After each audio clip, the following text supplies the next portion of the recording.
Assalamualaikum warahmatullahi wabarakatuh. Innal hamdalillah nahmaduhu wa nasta'inuhu wa nastaghfiruh wa na'udzu billahi min shururi anfusina wa min sayyiati a'malina may yahdihillahu fala mudilla lahu wa may yudlilhu fala hadiya lahu. Asyhadu an la ilaha illallah wahdahu la syarika lahu wa asyhadu anna Muhammadan abduhu wa rasuluhu alladzi la nabiyya ba'dahu. Ya ayyuhal muslimun usikum wa nafsi bitaqwallah wa ta'atihi faqad faza man ittaqa. Wa qala Allah ta'ala fi kitabihil karim a'udzu billahi minasy syaithanir rajim. Ya ayyuhalladzina amanu taqullaha haqqa tuqatih wa la tamutunna illa wa antum muslimun. Wa qala aidan ya ayyuhan nasu taqu rabbakum alladzi khalaqakum min nafsin wahidah wa khalaqa minha zawjaha wa batha minhuma rijalan katsiran wa nisaa'a wattaqullaha alladzi tasaaluna bihi wal arham innallaha kana 'alaykum raqiba. Amma ba'd, fa inna khairal hadits kitabullah wa khairul hadi hadi Muhammadin sallallahu alaihi wasallam wa syarrul umuri muhdatsatuha wa kullu muhdatsatin bid'ah wa kullu bid'atin dhalalah wa kullu dhalalatin finnar. Ma'asyiral muslimin rahimani wa rahimakumullah. Jemaah Masjid Hidayatul Ummah yang dimuliakan oleh Allah. Alhamdulillah, pada kesempatan hari ini kita masih diberikan oleh Allah kenikmatan yang tiada tara, yang nikmat iman dan Islam, sehingga kita masih bisa melaksanakan salah satu kewajibannya, yakni sholat Jumat berjamaah. Ma'asyiral muslimin rahimani wa rahimakumullah.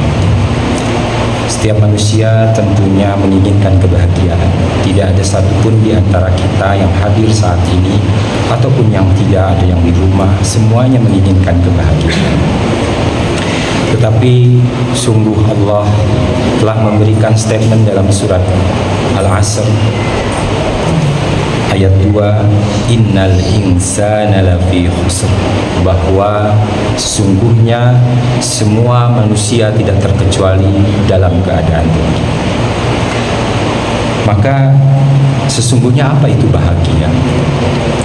Bahagia itu adalah sesuatu yang abstrak, yang sifatnya tentu non fisik ataupun tidak dengan materi. Bahagia itu seperti cinta.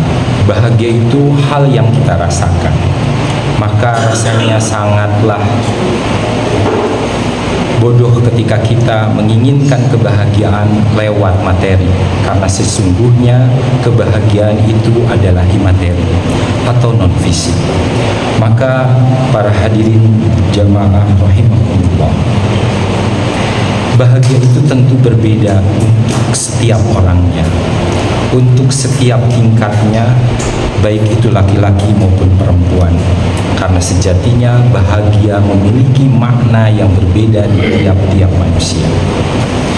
Bagi anak-anak mungkin diberikan sepotong permen, diberikan waktu untuk main hujan-hujanan, itu sudah bahagia. Tapi tentu tidak berbeda dengan bapak-bapak, akan sangat berbeda dengan kita yang sudah dewasa. Ketika kita dipersilahkan untuk hujan-hujan, apa maknanya hujan-hujan? Kebahagiaan apa yang kita dapatkan dari itu? Tentu itu pun berbeda. Begitupun laki-laki dan perempuan, itu akan sangat berbeda kebahagiaannya. Maka sekali lagi, kebahagiaan itu adalah sesuatu yang setiap orang memiliki nilainya masing-masing, standarnya masing-masing. Bahkan ketika disamakan pun antara yang dewasa, saya dengan bapak-bapak, tentu berbeda rasa kebahagiaan. Mungkin hari ini ada yang menginginkan kesehatan, bahagia rasanya kalau bisa berjalan normal. Mungkin hari ini ada yang menginginkan hutangnya dilunasi, bahagia rasanya ketika hutang itu dilunasi. Atau mungkin hari ini ada yang menginginkan cucunya mendapatkan kebahagiaan atau ada yang lainnya, maka kebahagiaan ini sangat beraneka ragam. Tetapi pernah salah seorang ateis mengatakan, atau kebanyakan dari kita mungkin mengatakan, bahwa kebahagiaan itu sejatinya adalah bebas dari aturan. Mungkin ada sebagian yang setuju dengan jargon tersebut, tapi nyatanya kebahagiaan itu tidak sejalan dengan kebebasan. Rasa bebas itu bertentangan dengan yang namanya kebebasan, karena dia menjadi paradok. Bukankah semua yang namanya aturan itu karena bahagia tidak sama dengan aturan? Karena tidak ada yang bebas di dunia ini. Bahkan ketika kita ingin terbebas dari aturan, maka kita akan membuat aturan yang baru. Ketika seorang santri, dia tidak mau diatur oleh pesantrennya atau oleh sekolahnya, maka dia keluar dari santri dan dia akan menemukan aturan-aturan yang baru. Bahkan sekalipun pada dunia preman, tetap ada aturan. Maka ini paradok. Bahagia tidak sama dengan bebas, tetapi bahagia itu adalah terikat. Sungguh, bahagia itu adalah taat kepada aturan. Bapak, Ibu, Bapak-bapak jamaah rahimakumullah. Kemarin kita telah menyaksikan salah satu perhelatan sepak bola di mana Indonesia memenangkan terhadap Arab Saudi. Bagaimana bahagianya para penonton? Apakah mereka bahagia karena gara-gara setiap anggota yang ikut serta dalam main bola itu tidak mengikuti aturan? Kita bahagia karena pemain kita memasukkan gol yang sudah ada aturan. Coba bayangkan kalau permainan bola tanpa ada aturan, apakah kita yang nonton akan bahagia? Apakah kita yang nonton akan sorak-sorai ketika sebuah bola dimasukkan ke dalam gawang? Tentu tidak ada rasanya. Bahkan setiap orang mungkin akan membawa bolanya masing-masing, membawa gawangnya masing-masing, dan itu bukan permainan bola, dan itu tidak membawa kebahagiaan. Itu contoh kebahagiaan yang real dalam kehidupan sehari-hari. Maka bahagia itu sejatinya adalah taat kepada aturan. Kebebasan itu sebetulnya sedang membuat dirinya sendiri. Maka Allah berfirman dalam surat Ar-Ra'd ayat 29, A'udzubillahi minasyaitonirrajim. Alladzina amanu wa 'amilus solihati tuba lahum husnul ma'ab. Orang-orang yang beriman dan mengerjakan amal soleh, bagi mereka kebahagiaan dan kelapangan hati dan tempat kembali yang baik. Dalam riwayat Abi Sa'id radhiyallahu anhu telah berkata, anna Rasulullah sallallahu alaihi wasallam an rajulan qala, bahwa sesungguhnya Rasulullah sallallahu alaihi wasallam pernah didatangi dan ditanya oleh seorang laki-laki. Maka laki-laki itu pun memberikan statement kepada Rasulullah, ya Rasulullah, tuba liman ra'aka wa amana bika. Sungguh bahagia yang beriman dan menyaksikan engkau wahai Rasul. Maka Rasul pun berkata bersabda, tuba liman ro'ani wa amana bi. Sungguh memang bahagia orang yang melihatku dan beriman kepadaku. Tetapi kemudian Rasul memberikan statement yang lain, summa tuba liman amana bi walam yaroni. Bagi siapa yang beriman kepadaku tetapi tidak pernah melihat, maka itulah kita Bapak-bapak. Itulah kita yang tidak pernah melihat Rasul sosoknya, tapi kita betul-betul mengikuti sunnahnya beliau, mengikuti ajarannya beliau, maka kita adalah termasuk orang-orang bahagia. Tapi bagaimana kebahagiaan itu bisa sampai pada kita Bapak Ibu? Bapak-bapak jamaah rahimani wa rahimakumullah, betulkah pada diri kita sudah ada kebahagiaan? Itu pertanyaan yang harus selalu kita ungkapkan, karena sejatinya sekali lagi manusia hanyalah menginginkan kebahagiaan.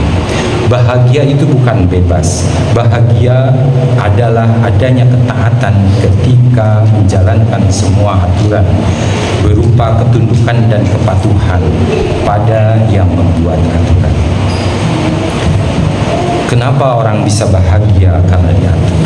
Kenapa orang bisa bahagia? Karena ketaatan.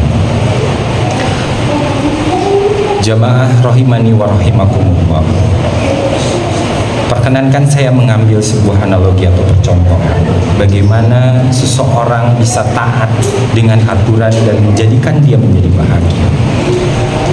Mungkin di antara kita pasti mengenal yang namanya ibu. Semua yang ada di sini pasti adalah anak dari seorang ibu. Maka coba perhatikan bagaimana perlakuan seorang ibu ketika diperintahkan oleh bayinya yang tidak memiliki kekuatan, dia lemah, bahkan secara pikiran bayi tidak lebih pintar dari ibunya. Tetapi apa yang terjadi ketika seorang bayi menangis? Maka dengan serta-merta ibu menerjemahkan tangisannya itu. Baik dia sedang dalam kondisi lelah, baik dia dalam kondisi yang sangat terbatas, baik dia dalam kondisi yang sangat sibuk, dia akan cepat mengikuti atau mematuhi panggilan si bayi. Dia dengan cepat akan menerjemahkan tangisan ini, apakah dia lapar, apakah dia tidak nyaman, apakah dia tidak enak. Ibu akan sangat cepat respon terhadap itu semua. Maka bayi tersebut sejatinya sedang membuat aturannya, dan si ibu yang superior itu mengikuti aturan yang apa yang dilakukan oleh si anak tadi. Ketika kita tahu kenapa seperti itu, maka jawabannya cuma satu, adalah cinta. Cinta yang mendatangkan kita taat pada aturan. Maka bahagia datang karena cinta pada aturan yang dibuat. Cinta itu tentu ada motif. Ada motif yang mengandalkan kita, mengarahkan kita kepada kecintaan. Yang pertama karena motif personal. Mungkin bapak-bapak di sini sangat paham dengan itu semua.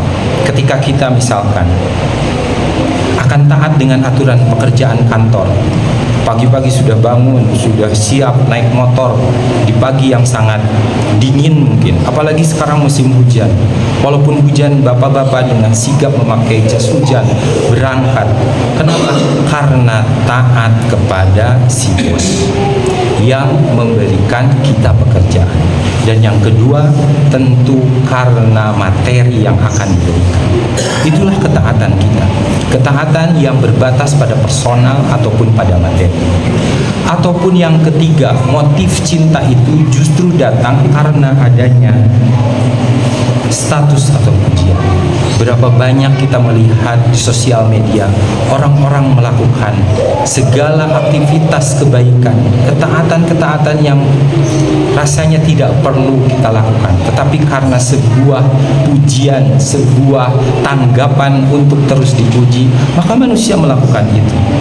Tetapi jamaah rahimani wa rahimakumullah, tentu motif-motif ini berbatas. Motif-motif ini akan menghilangkan ketaatan kita karena motif-motif di atas punya sifat yang namanya tidak kekal.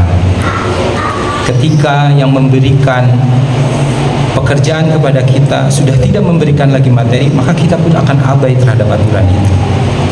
Ketika seseorang yang kita cintai sudah hilang, sudah tidak ada di dunia ini, maka kita tidak akan lagi taat kepada aturan tersebut. Ataupun karena pujian, ketika kita tidak mendapatkan sanjungan atau pujian, maka kita tidak akan melakukan ketaatan. Sungguh ketaatan semacam ini akan sia-sia. Maka pastikan hukumnya, ketika ingin taat menjadi bahagia, maka pastikan taat kepada yang maha kekal, karena Allah lah yang maha kekal. Maka dengan itu kita akan bahagia. Dan yang kedua, ketaatan yang mendatangkan kebahagiaan adalah hanya kepada si pembuat aturan yang adil. Aturan yang dibuat betul-betul akan memberikan si pelaksana aturan tersebut akan mendapatkan balasannya dengan sesuai.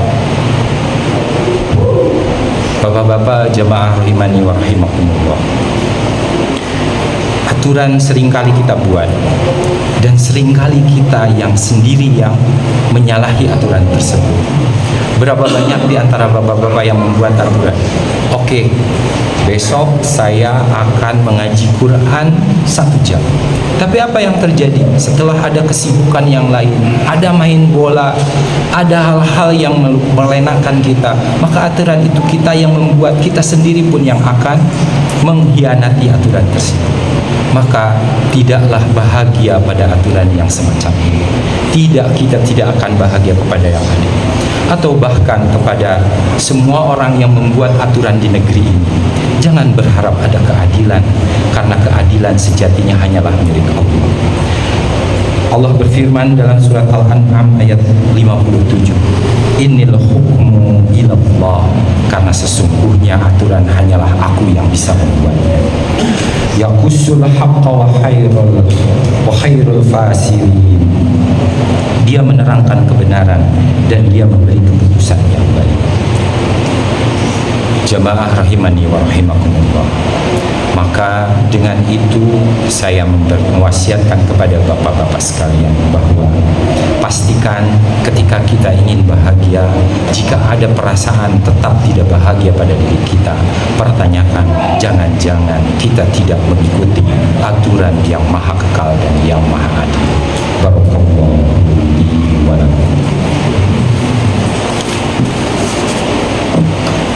Alhamdulillah hamdan katsiran thayyiban mubarakan fi mubarakan alaihi kama yuhibbu rabbuna wa yarda. Jamaah rahimani wa rahimakumullah. Kita telah mengerti bagaimana caranya untuk mendapatkan kebahagiaan lewat ketaatan.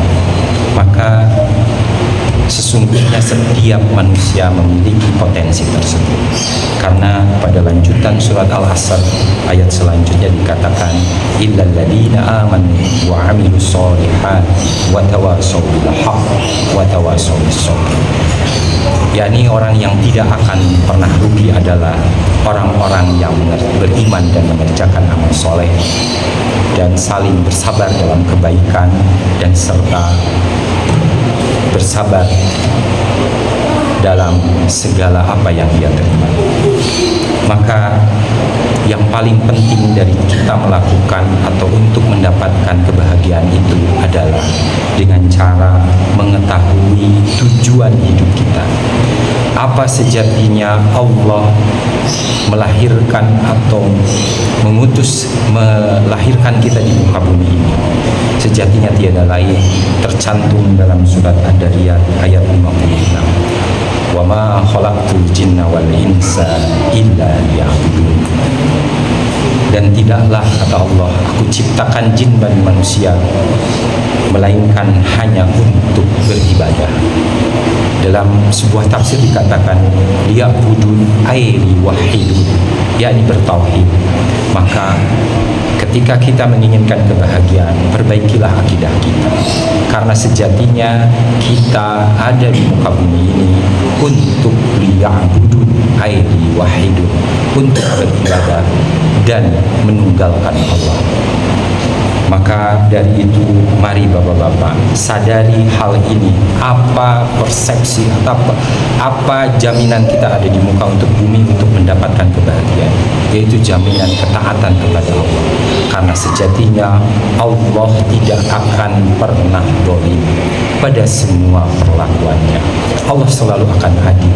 Bahkan dalam kesedihan pun Allah berbuat adil kepada kita. Dan dalam ayat Al-A'raf ayat 59 Allah mengatakan, ya qaumi ibudullaha ma lakum min ilahin ghairuh. Wahai kaumku, sembahlah Allah, tiada ada Tuhan bagi kamu selain Dia.